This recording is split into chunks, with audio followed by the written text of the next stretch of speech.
Mazmur Daud. Aku hendak menyanyikan kasih setia dan hukum.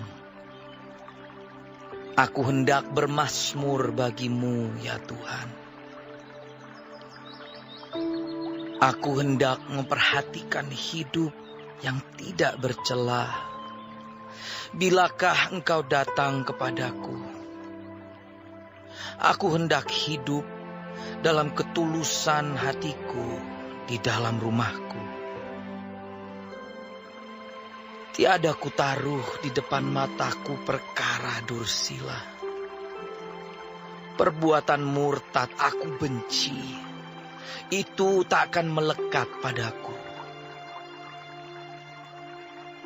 Hati yang bengkok akan menjauh daripadaku. Kejahatan aku tidak mau tahu.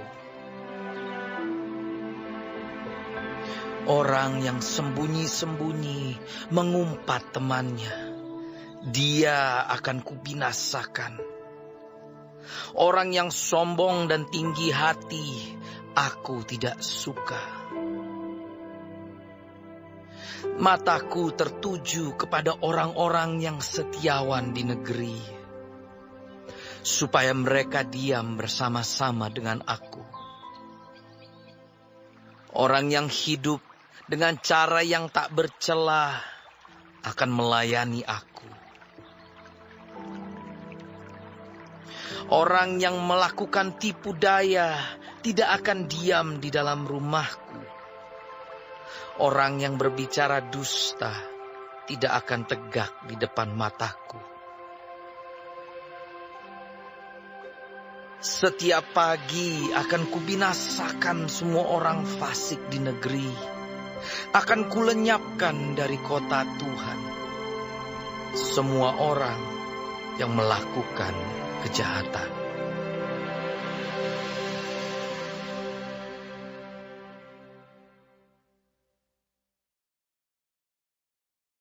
Shalom saudara-saudaraku yang dikasihi oleh Tuhan Yesus. Puji Tuhan kita masih diberi kesempatan hidup hari ini dan dapat mempelajari firman Tuhan, petunjuk kehidupan dari Mazmur 101. Tuhan Yesus memberkati. Mazmur ini mengajarkan kita tentang tekad Daud, kerinduannya, pengabdiannya kepada Tuhan. Dia rindu untuk melakukan yang terbaik bagi Tuhan.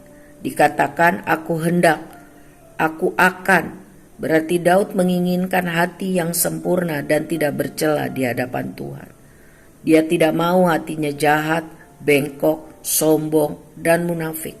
Saudara, sempurna di hadapan Tuhan tidak berarti sudah tidak pernah berbuat dosa atau salah. Tetapi hati yang tulus tanpa kepura-puraan dan kemunafikan berarti setiap kali kita berbuat salah, Roh Kudus mengingatkan, firman Tuhan mengingatkan, kita tidak menganggap dosa itu adalah benar dan biasa. Mengaku dosa setiap hari, berhubungan akrab dengan Tuhan, memperbarui hidup di dalam pertobatan.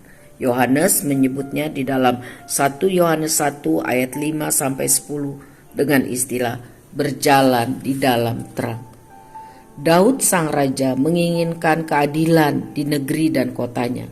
Sama seperti saya dan saudara menginginkannya, bukan?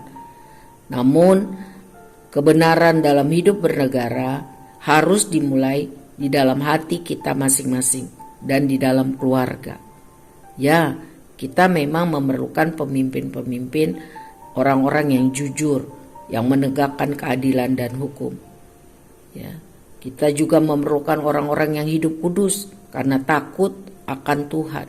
Tapi mari memulainya dari dalam diri kita masing-masing, dari dalam keluarga kita, supaya itu akan terrealisir pada waktunya. Amin. Kita harus berhati-hati dengan apa yang kita lihat. Pasal ini mengajarkan di ayat 3. Dan kita harus berjaga-jaga dengan apa yang kita dengar. Tercatat di dalam ayat 5. Dan juga kita harus hati-hati dengan pergaulan kita, dengan siapa kita berteman, bersekutu. Lihat ayat 6-7. Saudara-saudara, Kita harus menghindari kebohongan-kebohongan dan berjalan di dalam hikmat-Nya Tuhan. Kita memang tidak memiliki wewenang untuk menghakimi orang-orang jahat. Seperti Daud, dia raja.